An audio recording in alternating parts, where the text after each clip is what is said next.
Hello everybody, welcome back to another video. Welcome back to Gran Turismo 7. So we are jumping in for round 2 of season 2, the manufacturer series. I of course am signed with Nissan. So as you can already tell by the title of this video, this round did definitely not go to plan. I'm not the fastest or most comfortable around Circuit de Sainte Croix, the C version, which is of course where we are for this round. So I've got two races for you today, two very different races, but before we get into that, now would be a great time to remind you to hit the like button if you are enjoying the content and subscribe so that you never miss a video.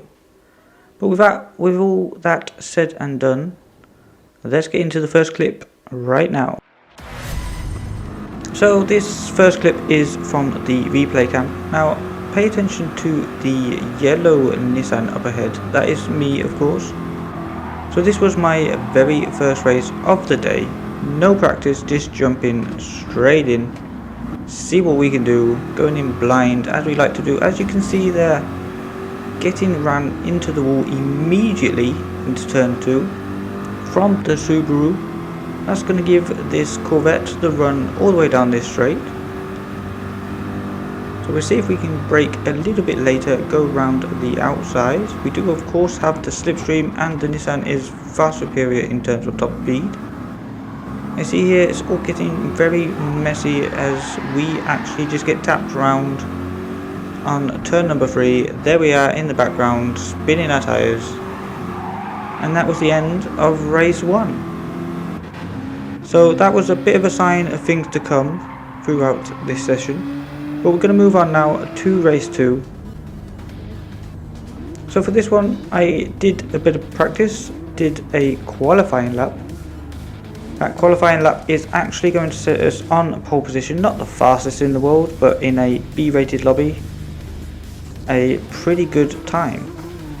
So you can see they're sitting on pole position. We have the top 3 here, top 4, and we're probably going to see the top 5. No, we're not. So as we come down the start finish straight, warming our tyres up as usual. Now P2 Captain Stupendous, big shout out to you. Very clean and very quick driver. I've raced him a couple of times. Always good clean racing, which is what we love to see. I'm running of course the TCR livery, so I need to put in a good showing, a good clean showing. So we'll see what we can do here as we get lunged actually by Captain Stupendous. I see it coming. We give him room on the inside, but we're going to get the better traction on the outside. We're going to keep that position.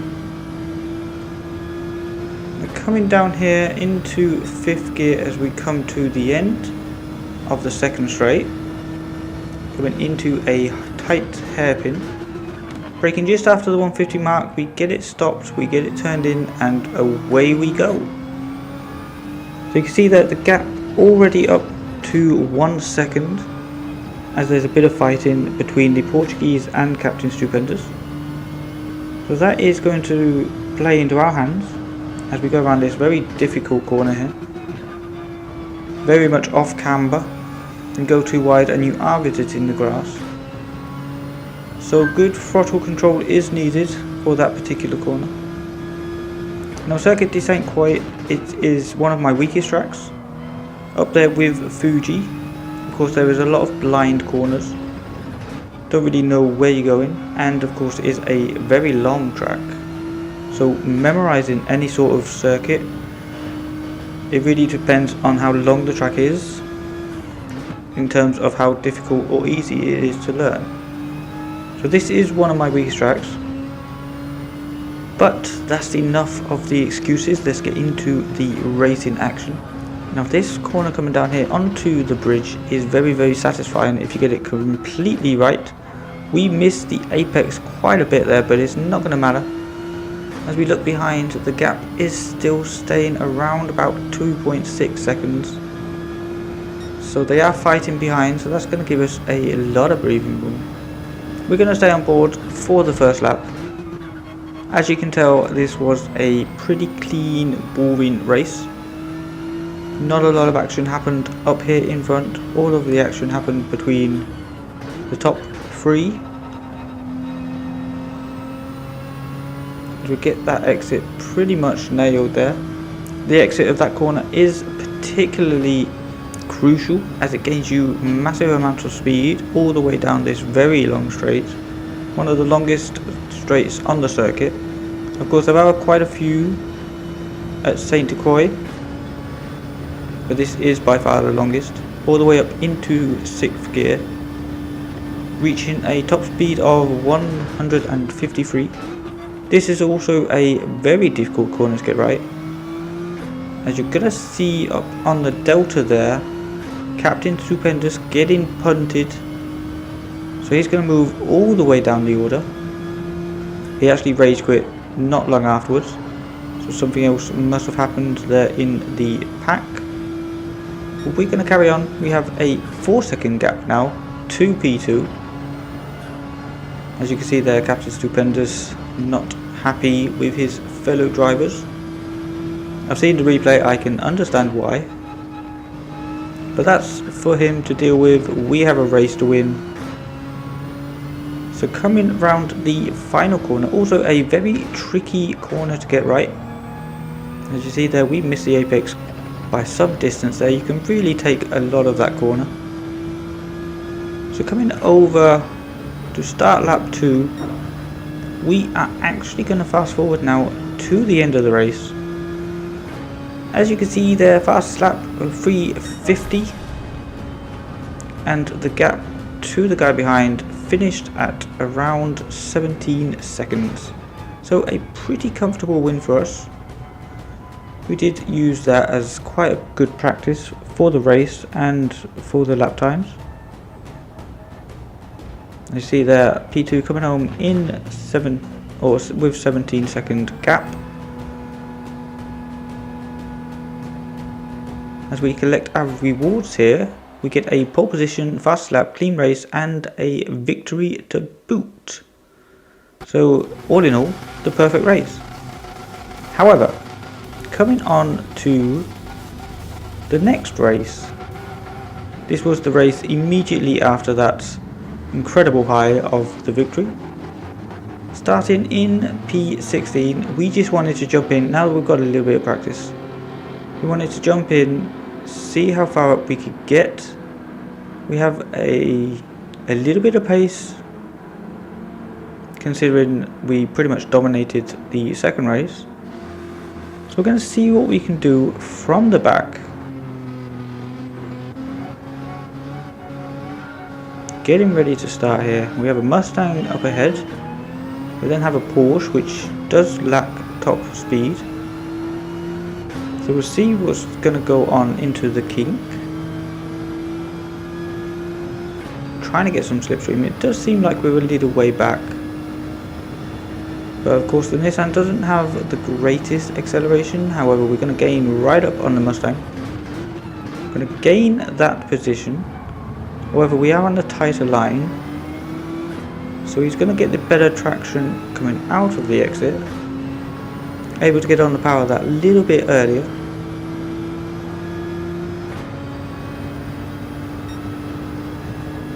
Coming down now into the hairpin. He has got a full car width, but we're going to stay on the inside. We're going to shoot it up. There's a lot of action, a lot of messiness. Viper going into the wall. There's a lot of cars, a lot of contact everywhere you look in this one. Going 4 wide now, 3 by 2. Someone gets pushed out wide, they go for a little bit of a spin. Someone else gets pushed out wide, we're going to take up 2 positions through all of that mess. Now up into P12, behind the Porsche. Get it stopped nice and early, we don't want to be running into the back of anyone. The Batmobile gets a little bit of a poor exit, we get a bit of a bump, we try and go around the outside, however we do get squeezed onto the grass. There's also nowhere to go, so we end up onto the sand. So we're going to lose all of those positions, back down to P16.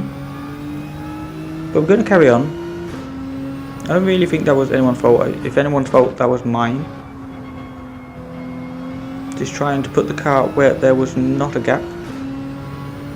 So we're going to learn from that one. We have to be more patient. But they're all battling up ahead, so it shouldn't take too long to catch back up, as we're struggling here with the dirty tyres.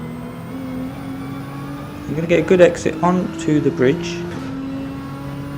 As you can see, they're really battling up ahead, really losing massive amounts of time.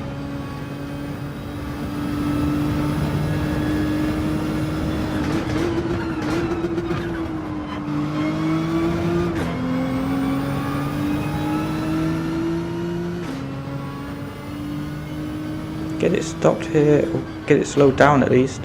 We see someone into the wall there with a 5-second penalty. So coming down this long straight, we were expecting to gain a few positions. We're expecting, with all this contact that's been going on, there will be quite a few penalties. So we're going to gain one here from Mr. Ethan in the Viper, the one that we saw on turn 3 going into the barrier. And the Porsche's picked up a penalty, but he's picked it up on the exit onto the long straight. Now I think about the move here. However, I knew that the Aston was going to come across and cut me off. So I back out of that one. Like I said, we just need to be patient. You can already see by the back of his car and all the damage that he's not taking any prisoners. So we're going to go up the inside this time. We did try the outside, but he blocked it off, so we're going to shoot it up the inside. Nice clean move. However, there's nowhere to go up ahead. We're going to try and go up the inside of the Mustang. We're going to be on the tighter lines. We're not going to get a good exit. So he's able to go alongside. So we're going to back out here. Try and get the good exit along the straight. Into that slipstream. Gaining and gaining. Now I do think about the move here up into the kink. However, that is not going to end well. It's not really a braking zone, so we can't outbrake him. We're going to pull back and just let the action happen. And we get a little bit of an oversteer coming out of the second corner. That's going to lose us all the momentum. The Aston behind is going to go all the way to the inside. But we do have the slipstream. I'm not really sure what they're doing up ahead. People unable to drive in a straight line. We'll get it stopped here, and the Aston is going to go for the lunge, using the NSX to get it stopped. Interestingly, no penalty. So he's gained 2 positions just by illegally overtaking. So we know what he's about. And as we come through here, this is a very difficult corner to get right. Like I said, if you're off camber, you're going to go wide. As the NSX found out there, just dripping 2 wheels onto the grass.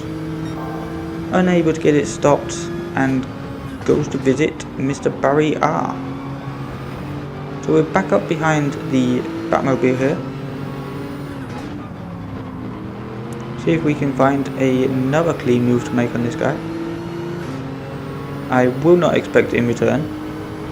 We've already seen what he's about, as there's more contact between him and the Mustang. We're going to completely back out. That's going to give us the better exit. So coming down the inside here, just watch the radar as he completely just sideswipes us. We get a 5-second penalty. I wasn't too happy, so I did leave it in a little bit here. A little bit naughty of me, but watch the rear view mirror. And yeah, we're going to go around. So just watch this rear view mirror again. So he turns into us once there. That wasn't enough. Then he turns into us again on the quarter panel, the rear quarter panel of our car. We're going to go around, gain another 5-second penalty. And we're going to fast forward a lap later. We did end up catching up with the Viper, who really liked visiting Barrier. So he's going to go headfirst into that one. And then a lap later we caught up with the Viper again, after he overtook us because of all of our penalties. So we're down in 16th, back up behind the Viper. Let's try and have a little bit of a race with this guy. pretty boring running around this track all alone for 5 laps or for 4 laps. So coming into the long sweeping corner before the long straight, and yes, you guessed it, is having a cup of tea with Mr. Barrier once again. We're going to come home in 15th. So this was the first of 3 races where I got taken out on the first lap. No faults given. We ran out of time, so we didn't have time to do any more races. So this race is going to be our best result, and that's the one we're going to have to stick with until the season ends. But that's going to do it for me. Thank you so much for watching. I will see you in the next video. Take care and goodbye.